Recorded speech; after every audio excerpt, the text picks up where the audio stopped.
আপনারা যারা শুরা সদস্য ভাই এবং বোনেরা, তিনটা কাজ আপনাদের মৌলিক বলে আমি মনে করি। একটা হচ্ছে আপনাদের প্রতি যে আমানত দেওয়া হয়েছে ভোটের মাধ্যমে, আমাদের হক আদায় করতে হবে।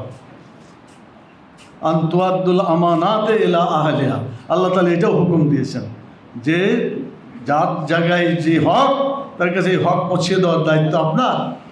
তো আপনি যাদের ভোটে নির্বাচিত হয়েছে তারা কি চায়? সংগঠনকে মজবুত দেখতে চায়, আমাদের জনশক্তির পরিমাণ বৃদ্ধি দেখতে চায়, জনশক্তির মান যাতে উন্নত হয়েছে এটা তারা দেখতে চায়। এই কাজগুলো আমাদের, এগুলো আমানত হিসাবে আমাদেরকে পালন করতে হবে। এই জন্য একটা বছরে ত্রৈমাসিক, আপনি জানি না আপনাদের শুরা সদস্য বৈঠকে এটা ত্রৈমাসিক হয় না ষান্মাসিক হয় না বার্ষিক হয়, আমার জানা নাই। যদি ষান্মাসিক হয়ে থাকে তাহলে তো একটা নিশ্চয় অধিবেশন হয়েছে, সেখানে পর্যালোচনা হয়েছে এবং পর্যালোচনার পরে আরেকটা কর্মসূচি এটাকে দরকার হলে পুনর্বিন্যাস করা হয়েছে। টার্গেটে পৌঁছার জন্য এই কাজগুলো আমাদের করতে হবে। সংগঠনের প্ল্যানিংটাকে বাস্তবায়ন করা আরেকটা দায়িত্ব। প্ল্যানিং বাস্তবায়ন মানে কি? কথা অনুযায়ী কাজ করা। এটা আমি করব, সিদ্ধান্ত নিয়েছি, এটা বাস্তবায়ন যদি না হয় তাহলে তো আমার সত্যিকার কথা অনুযায়ী কাজ হচ্ছে না। এই জন্য এটাকে খুব মজবুত আকারে গ্রহণ করে আমাদের টার্গেটগুলোকে অ্যাচিভ করার জন্য চেষ্টা করতে হবে। দ্বিতীয় হচ্ছে যে রাসূল সাল্লাল্লাহু আলাইহি ওয়াসাল্লাম এমন সব লোক তৈরি করতে চেয়েছিলেন যাদের বৈশিষ্ট্য ছিল রহবানুল্লাহ ফুরসানুন নাহার, দিনের বেলায় ঘোরসওয়ার ছিল আর রাতের বেলায় জায়নামাজি চোখের পানি দিয়ে ভিজাই দিত। আমাদের এই দুটো কোয়ালিটি থাকতে হবে। আমরা আন্দোলনে ঝাঁপায় পড়ব, আমরা জেহাদের ময়দানে আমাদের সব কিছু উজাড় করে দেব, মাল এবং জানকে কুরবানি দিয়ে আমরা সে পথে এগিয়ে যাব। অ্যাট দি সেম টাইম রাতের বেলায় আল্লাহ তাআলার কাছে উঠে চোখের পানিতে আমরা যাতে আল্লাহ তাআলার কাছে আমাদের ত্রুটি বিচ্যুতিগুলা মাপ চেয়ে নিতে পারি, বিগত দিনের ত্রুটি বিচ্যুতির এটা আল্লাহর কাছে মাপ চেয়ে নিয়ে আগামী দিনগুলোতে যাতে আরও নতুনভাবে পরিকল্পনা নিয়ে এবং অত্যন্ত মজবুত আকারে অগ্রসর হতে পারি, সেই চেষ্টাটাও আমাদের করতে হবে। এই জন্য একদিকে দিনের বেলায় খুবই মজবুত পদচারণা আমার হতে হবে, মানুষ যাতে বুঝতে পারে এই লোকেরা আল্লাহর দিনের একজন সৈনিক, আল্লাহর দিন প্রতিষ্ঠার একজন সৈনিক। অন্যদিকে রাতের বেলায় আল্লাহ তাআলার কাছে কেঁদে আমার নিজের ত্রুটি বিচ্যুতির ক্ষমা চাইতে হবে। আমাদের শুধু দুনিয়াতে একটা ইসলামী রাষ্ট্র হয়ে গেল, অনেক কিছু হয়ে গেল, কিন্তু আখেরাতে যদি আমি বাঁচতে না পারি আমার জন্য জীবনে কোনো সফলতা আসবে? প্রকৃত সফলতা ফামান জুহজিহা আনিন নার ওয়া উদখিলাল জান্নাত ফাকাদ ফাজ।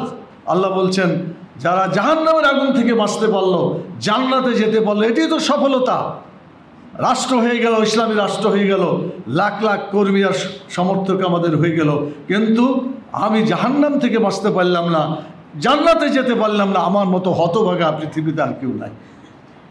সেই জন্য এটা খেয়াল রাখতে হবে আমি যেন আমার আখেরাতকে ঠিকভাবে গুছিয়ে নিতে পারি, আল্লাহ তাআলার কাছে যাতে আমরা সফলতা পেতে পারি।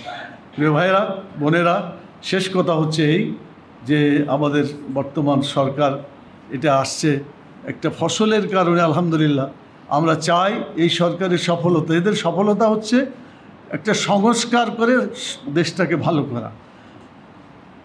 যত দলীয় লোক, মানে আমরা এটাকে বলি যে দূষিত লোক, দলীয় লোক ইজিক্যাল টু দূষিত লোক, এটা আমরা বলতে পারি, কারণ এরা ওই সমস্ত লোকই তৈরি করেছে যারা চুরি করে, ডাকাতি করে এবং নিজের আখের গুছায়, মানুষের কল্যাণ করে না, এরকমটাই তাদের জনশক্তি। আপনাদের মনে আছে তাদের নেতা বলেছিলেন লোকেরা পাইল সোনার খনি, কেমন, আর আমি পাইলাম কিসের খনি? চোরের খনি। তো চোরের খনি তো কন্টিনিউ চলতেছে, এই চুরি করেই তো তারা এইভাবে লাখ লাখ কোটি কোটি টাকা বিদেশে পাচার করলো। ইসলামী ব্যাংকের মতো এবং অন্যান্য ভালো ভালো প্রতিষ্ঠান সেগুলোর অর্থ আত্মসাৎ করে এমনভাবে অর্থনীতিকে একেবারে ফোকলা করে দিয়েছে, বিশেষ করে ইসলামী ব্যাংকগুলোকে নষ্ট করে ফেলেছে। এটা সরকার এগুলা করেছে।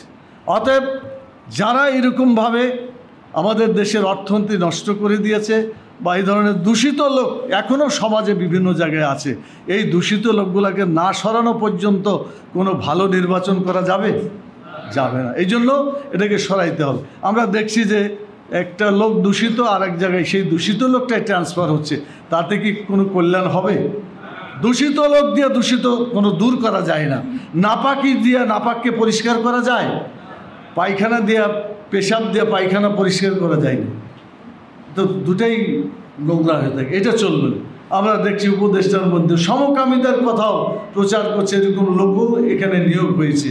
এই সমস্ত বাজে দুশ্চরিত্র, যাদের চিন্তায় দূষিত, এইসব লোক দিয়ে কি আর সংস্কার হবে? তাদেরকে আগে সংস্কার করতে হবে, অর্থাৎ এরকম লোক দিয়ে সমাজ ঠিক হবে না। সেই জন্য যারা ক্ষমতায় আছেন বা শীর্ষ পর্যায়ে আছেন, তাদের চিন্তা করে লোকজনকে সেভাবে নিয়োগ দিতে হবে, আর সংস্কারকে সেভাবে ভালো লোক দিয়ে দ্রুত গতিতে পূরণ করতে হবে। আর জনগণের ডিজায়ার, কেয়ারটেকার সরকারের অধীনে নিরপেক্ষ নির্বাচন, এই সিস্টেমে নির্বাচনটা করার জন্য ব্যবস্থা নিতে হবে। এটা হলেই জনগণ মনে করবে যে তারা তাদের সরকারকে পেল।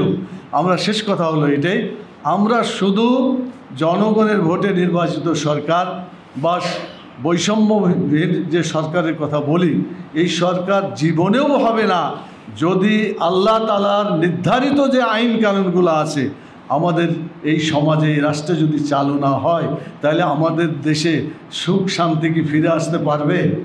পারবে না। এজন্য একটা জালেমকে পরিবর্তন করে অন্য জালেম, একটা দূষিত লোককে চেঞ্জ করে আরেকটা দূষিত লোক সেখানে নিয়োগ দিলে কি আমাদের সমাজটা ভালো হবে?